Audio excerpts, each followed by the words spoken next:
फरमाते हैं कि मैं ना मजदूर लेने गया, बगदाद के चौक में मजदूर बैठे होते थे, तो मेरी उन मजदूरों में से ना एक नौजवान बच्चे पे नजर पड़ी। बड़ा कमजोर सा वजूद था, लेकिन चेहरे पर इबादत का निशान था। माथा बताता था कि नमाज का बड़ा ख्याल रखता है। मैं उसके करीब गया। चेहरे भी बड़ा कुछ बताते हैं ना, चेहरों में भी बड़ी रानाई होती है। फरमाते मैं करीब गया, मैंने उसको कहा बेटे मजदूरी करोगे? तो कहने लगा मजदूरों में बैठा हूं तो जरूर मजदूरी के लिए ही तो बैठा हूं। तो मैंने कहा कि चलो फिर। कहने लगा नहीं, मेरी कुछ शर्तें। मैंने कहा बताओ? कहने लगा पहली शर्त यह है कि लोग 4 दिनार दिहाड़ी लेते हैं, मैं 3 दिनार लूंगा। मैंने कहा यार बे तो बड़ी बेहतरीन है, बाकी भी इस तरह की रख ले। उसने कहा हुजूर दूसरी शर्त यह है कि मैं आपकी मुकम्मल बात मानूंगा, लेकिन जब अजान हो जाएगी फिर आपकी नहीं सुनूंगा। तीसरी बात उसने ये की कि हुजूर मैं आपके घर में काम करूंगा पर आपके किसी सवाल का जवाब नहीं दूंगा। कहते मैंने कहा यार तू बड़ा अजीब है, शर्तें तो मालिकों की होती हैं। कहने लगा जी बहरहाल मैं शर्तें लगा के जाता हूं। फरमाते मैं उसे घर ले आया, काम मैंने उसको बताया, तो जो काम मजदूर सारे दिन में करता है ना उसने 2 घंटे में ही कर दिया। हमारे मजदूर सिगरेट पीने में भी तो आधा घंटा लगाते हैं, वो चाय पीने जाएं तो पौना घंटा वहां। उनको भी तो दयानतदारी करनी चाहिए कि नहीं करनी चाहिए? ने मुआहदा किया है ना जी, तो पूरा उतरना चाहिए ना। कहते 2 घंटे में। अब काम जब बंदा शुरू कराता है तो काम और निकल आता है। कहते काम मैंने उसको और बता दिया, वो करने लगा। उसने मिट्टी निकाल के रखी थी बाहर रास्ते में, तो अजान हो गई जोर की। उसने वहीं कुदाल छोड़ी कही और चलने लगा। तो मेरा बेटा कहने लगा इसको जरा बराबर कर दो। कहने लगे चुप कर जा, तेरे बाप से बात हुई थी, जब अजान होती है तो मैं किसी और की नहीं सुनता, सिर्फ अल्लाह रसूल की सुनता हूं। कहते मस्जिद चला गया, नमाज पढ़ के आया तो दोपहर का वक्त था। मेरी बीबी कहने लगी इसको को खाना खा ले। कहते हमने कहा खाना खा लो, तो कहने लगा मैंने रोजा रखा, रमजान भी नहीं था, नफली रोजा रखा हुआ। फरमाते हैं शाम हुई, मैंने 3 दिनार दिए, तो मैंने कहा तेरा नाम क्या है? कहने लगा मैंने आपसे कहा था मैं किसी सवाल का जवाब नहीं दूंगा।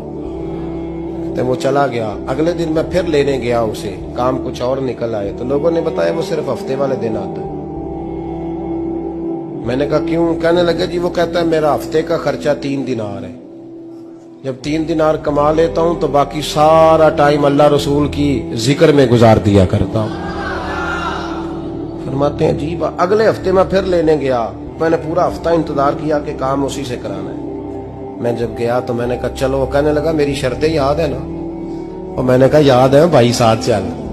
फरमाते हैं काम कराया, 2-3 हफ्ते वो आता रहा। एक हफ्ते में गया तो लोगों ने कहा हुजूर आज नहीं आया। क्यों? कहने लगे बीमार हो गया। कहाँ घर है? कहने लगे बगदाद के कब्रिस्तान के पीछे जो कच्ची आबादी है उसमें रहता है। फरमाते मैं गया, दरवाजे पे दस्तक दी तो कहने लगा हुजूर आप हैं? दरवाजा खुला है, आ जाइए। फरमाते मैं अंदर गया तो मैंने कहा तुम्हें कैसे पता चला मैं आया हूं?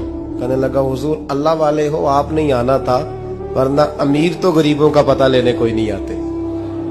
कहते मैं करीब गया तो कहने लगा मैं आपका इंतजार कर रहा था, तेज बुखार है, तप रहा। जेब से कुछ पैसे निकाले, कहने लगा ये पैसे रख लें। एक अंगूठी निकाली, कहने लगा हुजूर आज रात को मेरा इंतकाल हो जाएगा, इन पैसों का कफन खरीद के सुबह जनाजा पढ़ के मुझे दफन कर देना, और जब दफन करो तो ये अंगूठी लेके असर के बाद हारून रशीद के पास जाना। आप उससे कहना मैंने मिलना है, पर वो आपको टाइम नहीं देगा। आप उसको आवाज दीजिएगा कि तेरी एक अमानत है मेरे पास, फिर वो आपसे मिलेगा तो अंगूठी दे दें, फिर आप मेरी तरफ से फारिग हैं। हजरत फरमाने लगे तेरा नाम? और कहने लगा हुजूर वक्त थोड़ा है, आज रात मैंने जाना है, बड़ी लंबी माफी मांगनी है रब करीम से, अगर मुनासिब समझे तो मुझे अपने रब से तन्हाई कर देने। फरमाते मैं आ गया, पर उसकी बातों ने मुझे सारी रात सोने नहीं दिया। फरमाते सुबह बड़ी मुश्किल से सूरज निकला, मैं गया, दरवाजे पे हाथ रखा तो दरवाजा खुला हुआ था। अंदर दाखिल हुआ तो खुशबुएं मेरा इस्तकबाल कर रही थी। जब चेहरे से कपड़ा हटाया तो उसका तो इंतकाल हो चुका। इंतकाल हो चुका है, ऐसे है जैसे किसी का दीदार करके सोया। कहते मैं तो 2 आदमी ले गया था जनाजे पे, पर पता नहीं दुनिया किधर किधर से आई, कहां कहां से। अखां जदों मीटियां जमाना मैनू रोवेगा, अपना ते अपना बेगाना मैनू रोवेगा। फरमाते हैं मैं तो 2 बंदे ले गया था, पर पता नहीं मखलूक कहां कहां से आई। जनाजा पड़ा, दफन किया। हारून रशीद के पास में असर के बाद गया, मैंने बुलाना चाहा पर बादशाह था, मेरी तरफ देखा ही नहीं। मैंने उसको कहा तेरी ये अमानत मेरे पास है। फरमाते हैं वो मुझे कोने पे ले गया, क्या बात है, कमरे में बुलाया, मैंने अंगूठी दी। हारून रशीद तो चीखे मारने लगा, कहने लगा अंगूठी वाला कहाँ है? मैंने कहा वो तो इंतकाल कर गया। कहने लगा मुझे कब्र पे ले चल। कहते मैं कब्र पे लाया तो वो लेट गया, तड़प के रोने लगा। मैंने कहा मेरा कलेजा फट जाएगा, ना उसने कुछ बताया ना तूने बताया, ये कौन था? तो हारून रशीद कहने लगा ये मेरा बेटा था। मैंने कहा तेरा बेटा और मजदूर?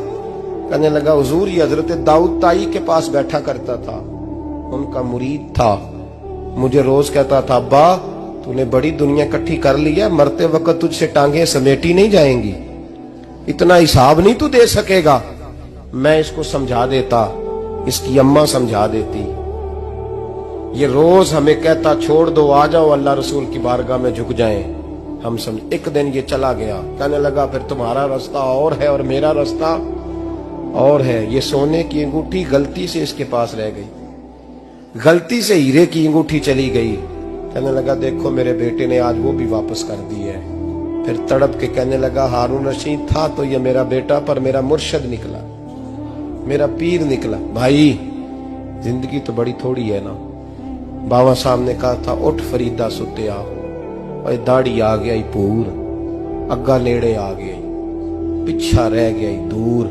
उठ फरीदा सुत्या खलकत वेखन जा, मते कोई मिल जाई बख्शिया ते तू ही बख्शिया जा।